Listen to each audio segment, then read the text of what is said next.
Ester, capítulo 1.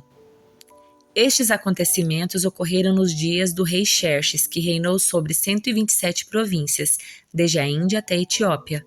Do trono real na fortaleza de Suzã, Xerxes governava seu império. No terceiro ano de reinado, ofereceu um banquete a todos os seus nobres e oficiais. Convidou todos os oficiais militares da Pérsia e da Média e os príncipes de nobres das províncias. A festa durou 180 dias e foi uma demonstração formidável da grande riqueza do império e da pompa e esplendor da sua majestade. Terminada a celebração, o rei ofereceu um banquete para todo o povo que estava na fortaleza de Suzã, desde os mais importantes até os mais humildes. O banquete durou 7 dias e foi realizado no pátio do jardim do Palácio Real. O pátio estava enfeitado com cortinas brancas de algodão e com tapetes azuis, presas com cordas de linho branco e fitas vermelhas, e argolas de prata fixadas nas colunas de mármore. Havia sofás com armações de ouro e de prata sobre um piso de mosaico de pórfiro, mármore, madrepérola e outras pedras preciosas. As bebidas eram servidas em taças de ouro de diversos modelos, e havia grande quantidade de vinho real para mostrar a generosidade do rei. Por ordem do rei, podia-se beber à vontade, pois ele havia instruído os oficiais do seu palácio a servirem quanto vinho cada convidado quisesse. Na mesma ocasião, a rainha Vasti ofereceu um banquete para as mulheres do palácio do rei Xerxes. No 7º dia da festa, quando o rei Xerxes estava muito alegre por causa do vinho, ordenou aos 7 eunucos que o serviam, Meumã, Bista, Arboná, Migtá, Abagtá, Zetar e Carcas, que lhe trouxessem a rainha Vasti usando a coroa real. Ele queria que os nobres e os demais convidados contemplassem sua beleza, pois era uma mulher muito bonita. Mas quando transmitiram a ordem do rei à rainha Vasti, ela se recusou a ir. O rei ficou furioso e indignado. Então o rei consultou seus sábios que entendiam das leis e dos costumes dos persas, aos quais ele sempre pedia conselhos. Seus nomes eram Carzena, Setar, Admata, Tarsis, Meres, Marcena e Memucã, 7 nobres da Pérsia e da Média. Tinham acesso direto ao rei e ocupavam os cargos mais altos do império. O que se deve fazer com a rainha Vasti? Perguntou o rei. De acordo com a lei, qual é o castigo para uma rainha que se recusa a obedecer às ordens do rei transmitida pelos eunucos? Memucã respondeu ao rei e aos nobres. A rainha Vasti ofendeu não somente o rei, mas todos os nobres e cidadãos das províncias do império. Mulheres de toda parte começarão a desprezar o marido quando souberem que a rainha Vasti se recusou a comparecer diante do rei. Antes de terminar este dia, as esposas dos nobres do rei em toda a Pérsia e a Média saberão o que a rainha fez e começarão a tratar o marido da mesma forma. Haverá grande desprezo e indignação sem fim. Portanto, se parecer bem ao rei, sugerimos que publique um decreto real, uma lei dos medos e dos persas que não pode ser revogada. Determinará que a rainha Vasti seja expulsa para sempre da presença do rei Xerxes e que o rei escolha outra rainha mais digna que ela. Quando o decreto foi publicado em todo o vasto império do rei, maridos de toda parte, seja qual for a posição social, serão respeitados pela esposa. O conselho pareceu razoável ao rei e aos seus nobres, e ele aceitou a proposta de Memucã. Enviou cartas a todas as partes do império, a cada província, em sua escrita e língua, proclamando que todo homem devia ser o chefe da sua própria casa e ter sempre a última palavra. Ester, capítulo 2. Passada a indignação de Xerxes, ele começou a pensar em Vasti, naquilo que ela havia feito e no decreto que ele havia publicado. Então seus conselheiros sugeriram: permita que procuremos em todo o império moças belas e virgens para o rei, e que o rei nomeie agentes em cada província para que tragam essas lindas moças ao harém na fortaleza em Suzã. Hegai, eunuco do rei, encarregado do harém, providenciará que elas recebam tratamentos de beleza. Depois disso, a moça que mais agradar o rei se tornará rainha em lugar de Vasti. O rei gostou muito desse conselho e o pôs em prática. Nesse tempo, havia na fortaleza de Suzã um judeu chamado Mardoqueu, filho de Jair. Era da tribo de Benjamim, descendente de Quis e Simei. Sua família estava entre aqueles que, com Joaquim, rei de Judá, tinham sido deportados de Jerusalém para a Babilônia pelo rei Nabucodonosor. Mardoqueu tinha uma prima jovem muito bonita e atraente chamada Hadassa, também conhecida como Ester. Quando o pai e a mãe de Ester morreram, Mardoqueu a criou como sua própria filha. Como resultado do decreto do rei, Ester e muitas outras moças foram trazidas ao palácio real na fortaleza de Suzã e colocadas sob os cuidados de Hegai, o encarregado do harém. Hegai ficou muito impressionado com a beleza de Ester e a tratou com bondade. Sem demora, providenciou que ela recebesse comida especial e tratamentos de beleza. Também lhe designou 7 moças escolhidas do palácio real e a transferiu com as jovens para o melhor lugar do harém. Mardoqueu havia instruído Ester a não revelar a ninguém sua nacionalidade nem a origem da sua família. Todos os dias Mardoqueu caminhava perto do pátio do harém para saber notícias de Ester e descobrir o que estava acontecendo. Antes de ser levada aos aposentos reais, cada moça recebia os 12 meses prescritos de tratamento de beleza. 6 meses com óleo de mirra e 6 meses com perfumes e cosméticos. Quando chegava sua vez de ir aos aposentos reais, podia escolher do harém as roupas e as joias que quisesse. À tarde era conduzida aos aposentos reais e na manhã seguinte ia para outra parte do harém onde moravam as mulheres do rei. Ali ficava sob os cuidados de Saasgás, eunuco do rei encarregado das concubinas. Ela não voltaria a se encontrar com o rei a menos que ele tivesse gostado muito dela e mandasse chamá-la pelo nome. Ester era filha de Biail, tio de Mardoqueu. Mardoqueu havia adotado Ester, sua prima mais nova, como filha. Quando chegou a vez de Ester se apresentar ao rei, ela aceitou o conselho de Hegai, eunuco encarregado do harém. Não pediu nada além do que ele sugeriu e agradou a todos que a viram. Ester foi levada ao rei Xerxes no palácio real no mês de dezembro, no 7º ano do seu reinado. O rei gostou mais de Ester do que qualquer outra moça. Agradou-se tanto dela que pôs a coroa real sobre sua cabeça e a declarou rainha em lugar de Vasti. Para comemorar a ocasião, ofereceu a todos os seus nobres e oficiais um grande banquete em homenagem a Ester. Declarou aquele dia feriado em todas as províncias e distribuiu presentes generosos para todos. Mesmo depois que todas as moças haviam sido transferidas para outra parte do harém e que Mardoqueu tinha se tornado um dos oficiais do palácio, Ester continuou a manter em segredo sua nacionalidade e a origem da sua família. Ainda seguia as instruções de Mardoqueu como havia feito quando vivia sob os seus cuidados.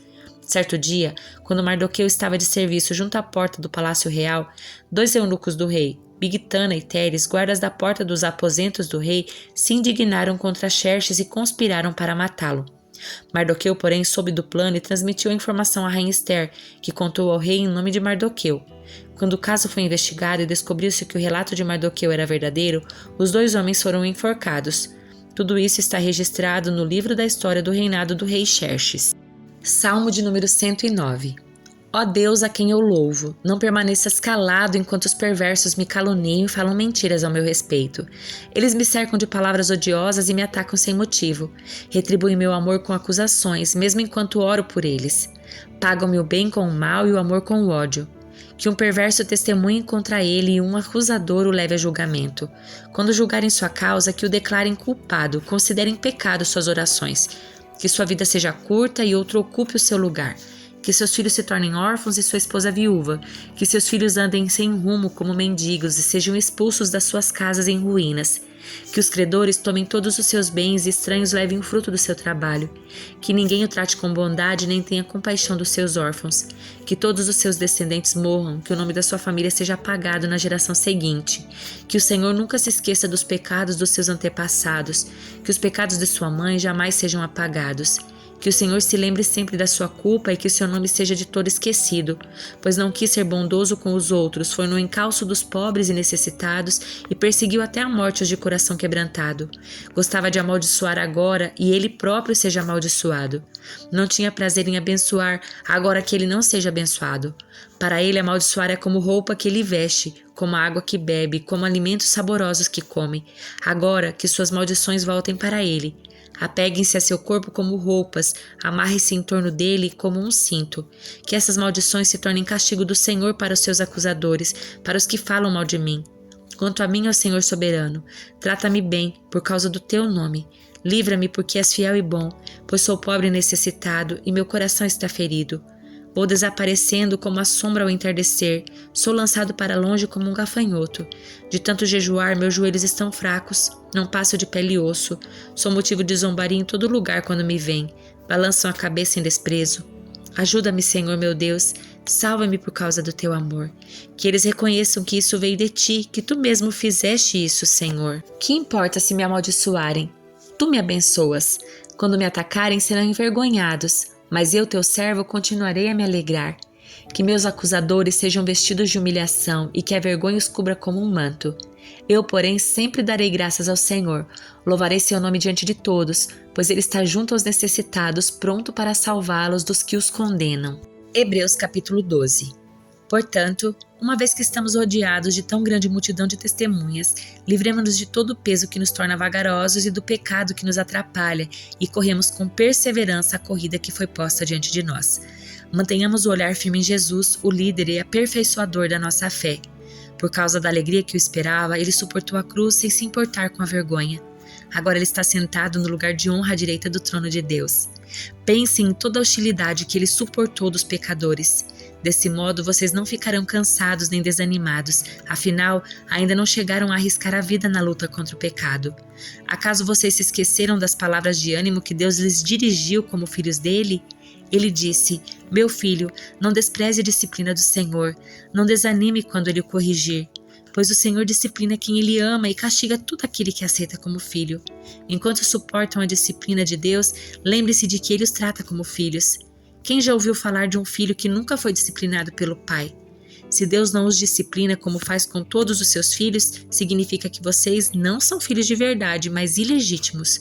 Uma vez que respeitávamos nossos pais terrenos que nos disciplinavam, não devemos nos submeter ainda mais à disciplina do Pai de nosso espírito e assim obter a vida?